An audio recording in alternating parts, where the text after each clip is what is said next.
예, 안녕하세요. 2019년 12월 1일입니다. 네. 한 주간에 일어났던 일이 굉장히 많고, 뭐, 수다를 떨고 싶을 때가 굉장히 많죠.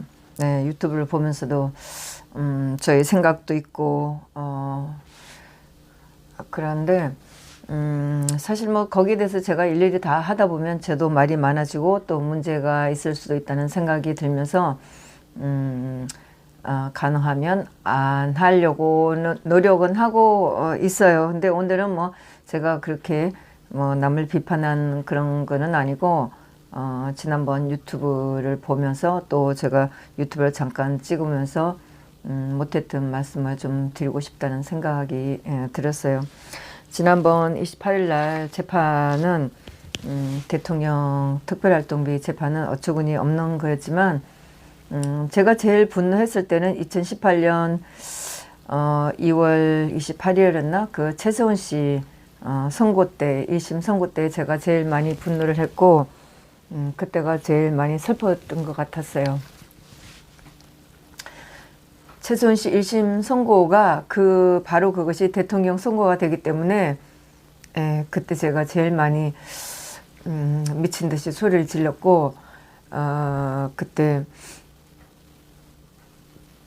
사실 김세원이 재판에 제가 더 이상 들어갈 수 없었는데, 하여튼 그 변호사를 통해서 표를 하나 구해서 그 법정에 들어갈 수 있었어요. 그때도 얼렁뚱땅 변호사 사무실에 왔다고 하면서 얼렁뚱땅 정말 운이 좋게 들어가서 대통령 아마 선고를 최세원 씨 선고를 볼 수가 있었어요. 그러고 나와서 제가 막 미친 듯이 정말 미친년처럼 소리를 막 질렀죠. 울기도 하고. 그런데 그것이 대통령 선거가 되기 때문에 그때 제일 많이 분노를 했었어요. 예, 그리고 막상 뭐 대통령 선거가 됐을 때는 그때는 제가 들어갈 수 없어서 1인 시위를 했었고, 그런데 1인 시위를 할 때 기자들이 와서 제 사진을 찍고 뭐 선거에 대해서 어떻게 생각하냐 물었는데, 전 그때 상당하게 얘기를 했어요. 2년, 3년, 5년 준다고 해서 내가 결코 기쁘지 않다. 최고형을 때려라. 네, 그렇게 소리를 지르고 뭐 재판을 중계를 보고 또 기자들이 와서 그래 했는데, 5년을 준다고 해서 내가 기뻐할 것 같냐고.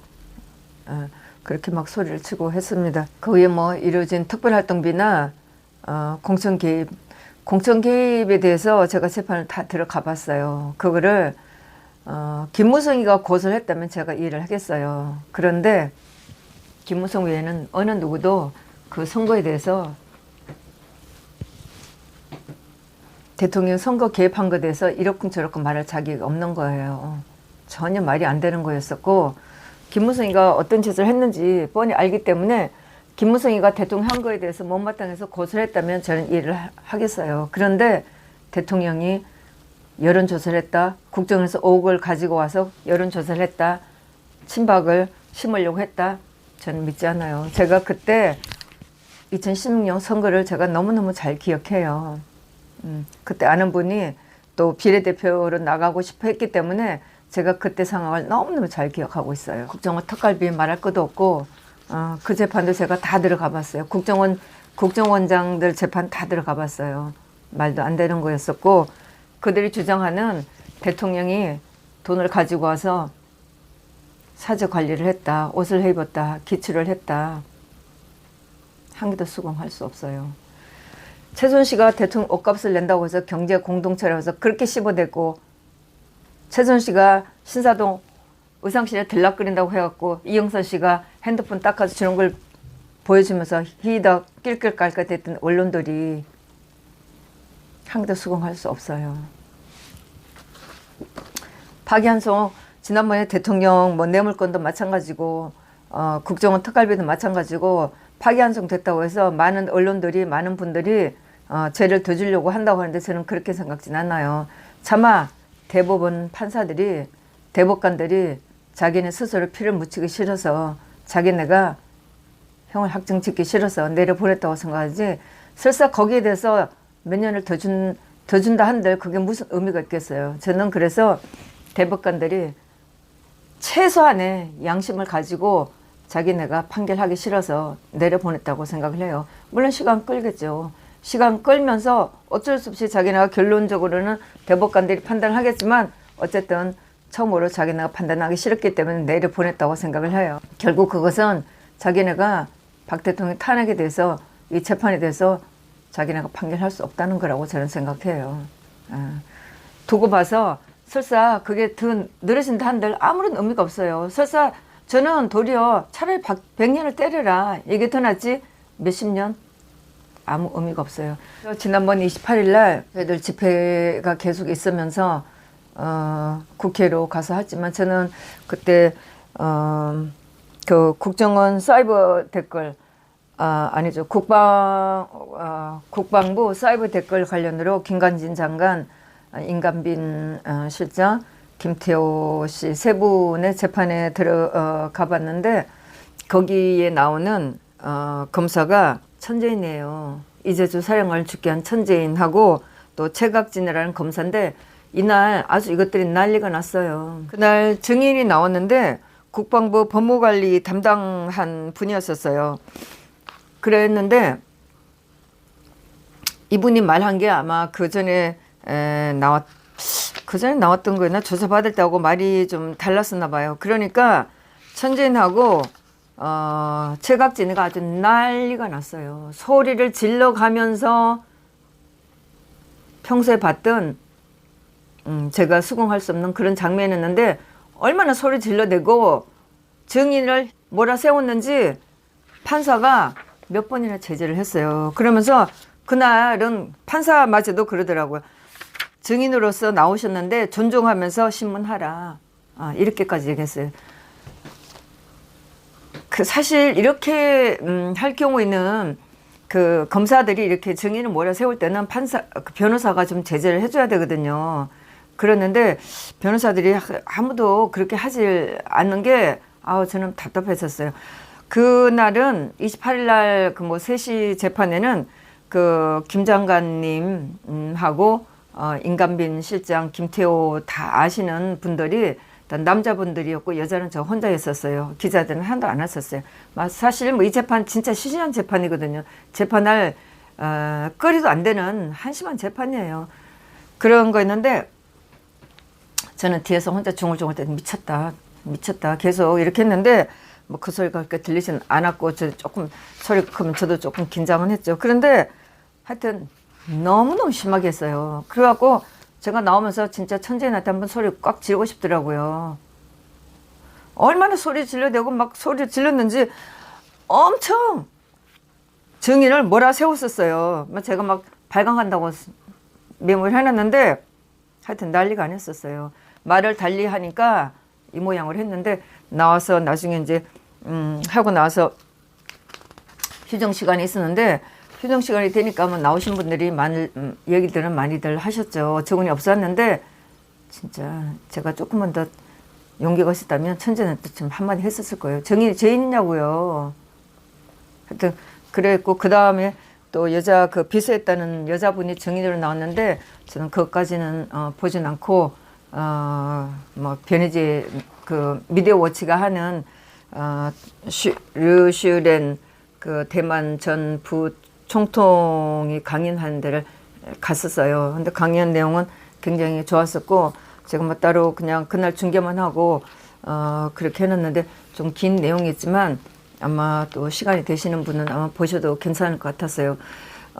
이분에 대해서는 제가 그 미리 듣기로 이분이 그 박 대통령하고 굉장히 비슷한 경력을 가졌다고 결혼하지 않은 분인데 이분도 5년 동안 감옥에 있었고 그 감옥에 있었던 것도 친중파에 대해서 친중파들에 대한 그런 배경이 있었고 박 대통령을 만났었고 박 대통령에서 굉장히 잘 알고 있는 분이라고 해서 그런 관심을 가지고 저는 봤었어요. 그리고 저는 사실 저 개인적으로도 솔직히 대만하고 그 국교 정상화하는 것에 대해서 저는 찬성해요. 물론 92년도에 북방 정책을 하면서 갑자기 중국하고 그 뭐 국교 정상화한 거는 굉장히 잘한 거라고는 하지만 그 당시에 그렇게 갑작스럽게 너무나 냉정하게 한 것에 대해서 저도 별로 좋다고는 생각은 하진 않아요. 뭐 힘의 균형 때문에 어쩔 수 없이 하는 거지만 할 수만 있다면 저는 대만하고도 같이 국교 정상을 했으면 좋겠다는 생각을 하고 있어요. 그래서 그분 류슈렌 그 부총통 강의에 갔었는데 내용은 굉장히 좋았었다고 생각하고, 끝나고 나서 질문 시간이 정식으로 있었어야 되는데 질문 시간이 정식으로 없었어요. 물론 이제 나중에 그 경남일보의 그 편집국장님께서 말씀하셨어요. 박 대통령에 대한 얘기를 하셨고 또 거기에 대해서 질문을 했는데 그건 정식 뭐 일반 청중들이 할 수 있는 청중들한테 기회를 준 그 질문 기회는 없어서 굉장히 아쉬웠는데, 저는 그 청중들에 대한 질문할 기회를 줬다면 저는 박 대통령에 대해서 질문을 하고 싶었었어요. 근데 그럴 기회는 없었는데 어쨌든 공식 행사가 끝나고 나서 그분한테 가서 박 대통령에 대해서 사실 이렇게 국제적인 정치가로서 박 대통령에 대해서 언급해 준 거는 그분이 처음이기 때문에 굉장히 고맙다고 말씀을 드렸었고, 할 수만 있다면 박 대통령께 편지를 써달라고 부탁을 드렸었어요. 박 대통령에 대한 면회는 이루어질 것 같지는 않고 또 시간적으로 맞지도 않았고, 제가 물론 27일 날 제가 인터넷 서신을 보냈기 때문에 그날 아마 대통령께서 27일 날 편지를 받아봤을 거예요. 그리고 27일 날 또 이분에 대한 그 기사를 보냈는데 28일 날 대통령이 받아보셨을지는 모르겠는데 받아보셨다면 아마 28일 날 구치소에 도착하는 그 날짜는 됐는데 그 날짜로 대통령께 전달해 줬는지는 어쩐지는 모르겠어요. 기사하고 27일 날 만찬한 그 사진 스크린샷 해갖고 보내드렸기 때문에 대통령께서 이분의 방안은 알고 계셨을 거예요. 그러나 뭐 이분이 대통령을 면회를 하는 그런 시간적인 여유나 대통령께서 준비할 그런 시간은 안 됐을 거라고 생각을 해서 이분께 편지라도 좀 써달라고 그렇게 부탁을 드렸었어요. 그랬고 그때 이제 락TV하고 저하고 가서 다른 유튜브들도 있었지만 저희 쪽에서는 락TV하고 저하고 둘이 가서 중계를 했었죠. 네, 그렇습니다. 그리고 제가 지난번에 의정부에 갔을 때 연설을 할 때 대통령이 나오시면 그동안 대통령님께서 못하신 거 우리가 마음껏 해드리자, 못한 사랑을 다 보내드리고 또 지지를 하고 또 박 대통령께서 못하셨던 일을 나중에 다 할 수 있도록 해드리자, 이렇게 말씀을 드리면서 제가 그 트럼프 대통령한테 편지를 메일을 많이 받는다고 얘기를 말씀을 드린 적이 있었어요. 물론 뭐 그거는 대단한 건 아니에요. 그건 광고성 메일일 수도 있는데, 제가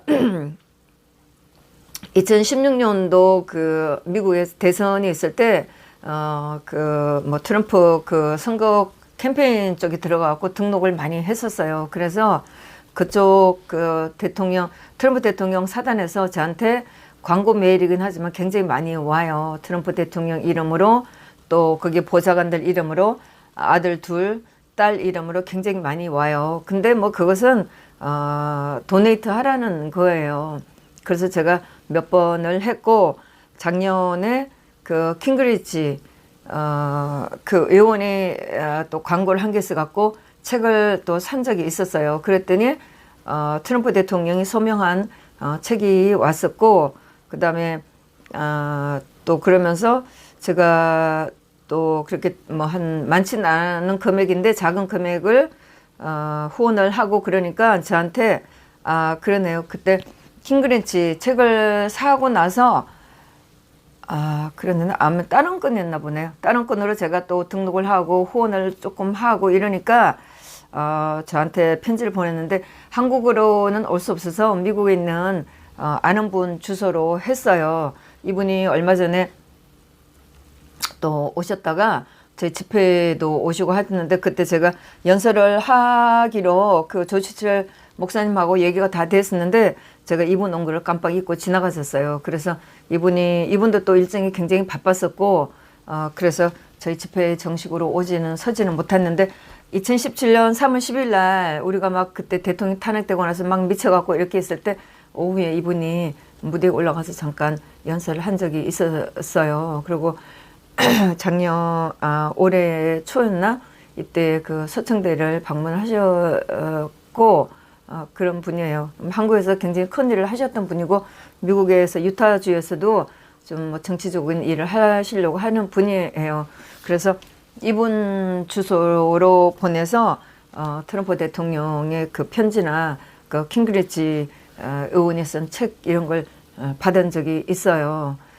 그래서 트럼프 대통령이 보낸 그 저한테 오는 메일들은 결국은 기부하라는 건데, 기부하라는 그 내용이 트럼프 대통령이 하려고 했던 일을 내가 이런 걸 하고 싶은데 이렇게 도네이트 해달라 이런 메일이 오는 거예요. 그래서 제가 그걸 보면서 몇 번을 제가 그걸 복사를 해서 대통령께 보내드린 적이 있었어요. 그래서 그것처럼 대통령이 나오시면 우리가 이렇게 후원을 해서 대통령이 못하셨던 일들을 우리가 할 수 있도록 이렇게 후원을 하면 참 좋겠다 이런 생각을 하면서 그 트럼프 대통령 그 사단에서 오는 메일들을 제가 보기는 해요. 그러면 대체로 뭐 다 후원하라는 거기 때문에 보지도 않는 것도 많지만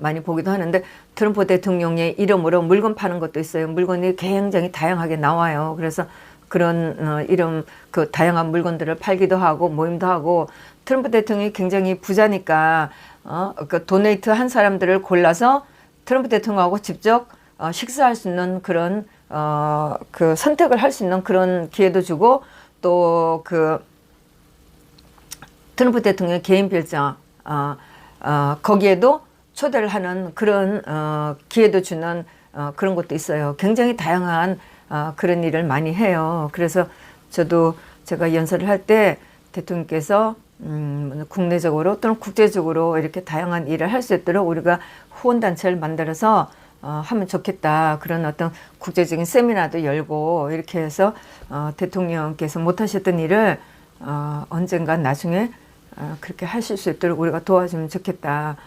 이런 생각을 하고 그때 연설을 한 거예요. 그게 실현 불가능한 게 아니고 충분히 실현 가능할 수 있다고 저는 생각을 해요. 그 류슈렌 부총통도 그런 어려운 시절이 있었지만 지금 굉장히 활발한 활동을 하고, 한국에도 여러 번 오셨다고 하는데 이번에 오신 거는 그 미디어 워치 측에서 정식으로 초청을 해서 좀 공식적인 활동을 한 그런 거였었죠. 그분 강연을 보면서 대통령께서 좀 자유로운 상황이었다면 참 두 분이 참 그분도 굉장히 품위가 있고 멋있는 분이었었어요. 그래서 두 여걸이 만나셨으면 정말 멋진 모임이 됐을 테고 참 멋진 모임이 됐을 거였네 하는 아쉬움이 굉장히 많이 들었었어요. 네, 그랬고 제가 제 유튜브에 정경심에 대한 글을 올리다 보니까 이제 준비기일 2번 했었죠. 그러다 보니까 좌파들이 들어와서 제 댓글을 다는 글을 봤는데, 물론 저보고 법을 알고 하라 이렇게 비난한 글이었는데, 최근에 제가 그들의 댓글을 보면서 화가 나질 않았었어요. 왜냐하면 걔네가 물론 저의 그 무식을 조롱하는 거였고 한데, 저의 그 법에 대한 그 조롱이 무식이 전혀 창피하지 않다는 거예요. 헌재 법관들이나 검사들이나 판사들이나 심지어 대법관들이라고 해도 그들이 가지고 있는 전문 지식이 저는 하나도 부럽지가 않았었어요. 그리고 저에 대한 물론 제가 가지고 있는 법에 대한 무지 하나도 창피하지가 않았었어요. 이 나라에 법이 어디 있어요? 그 전문가를 하는 사람들이 법대로 지금 재판하고 있나요? 전부 다 엉터리예요. 그래서 제가 잘못 들었던, 제가 법에 대한 용어를 모르던 버벅대던 하나도 창피하지가 않았었어요. 예, 그래서 제가 그들에 대해서 제가 답을 달았죠. 네. 예, 그런 일이 있었고, 뭐 많은 유튜브를 보면서 정보를 보면서 많은 생각이 드는데 그때그때 이제 뭐 급한 대로 많이 페이스북에 글을 올리기도 하고 그러고 있죠. 근데 조금 전에 오늘 또 이현주가 창당 발기를 하는 식을 제가 봤는데 정말 어처구니 없더라고요. 네. 그래서 뭐 며칠 전부터 그 자한당 지지하는 사람들 우리 보고 정원진 대표 보고 배신자니 뭐니 엄청 많이 비난했던 사람들이 입이 딱 얼었다는 느낌이에요. 카톡방에서 더 이상 그 사람들이 우리 공화당을 비난할 수가 없는 상태가 돼버렸어요. 이현주가 창당 발기한다고 몇몇 사람들이 나왔는데 앞으로 자한당이 솔직히 모든 사태는 자한당이 자초한 거예요. 그런데 아직까지도 자한당이고 이현주도 마찬가지고 박 대통령이 탄핵에 대해서 사과 한마디 안 해요. 이현주가 자기가 미래를 위해서 뭐를 하겠다고 엄청 얘기를 하는데 저한테는 허황된 소리로 들릴 뿐이에요. 지금 이 상황 누가 만들었어요?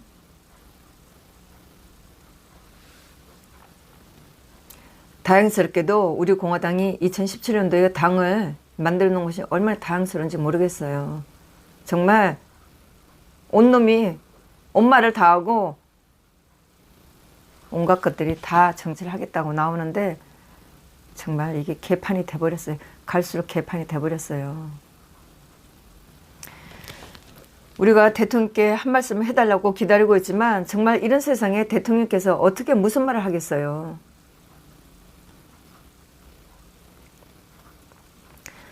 대통령이 정말 가장 필요한 때 말씀을 하셔야 되는데 지금 이런 험악한 세상에서 무슨 말씀을 하실 수가 있겠어요. 정말 이런 세상에서 대통령 함부로 말씀하시다가는 대통령 두 분 죽게 되는 거예요. 사실 이런 세상을 우리가 평정을 해야 될 텐데 갈수록 너무나 암담하다는 생각이 들어요. 모든 인간들이 탄핵에 대해서 한마디도 안 하고 있어요. 그리고 자기네가 무슨 정치를 하겠다고요. 무슨 의미가 있다고요.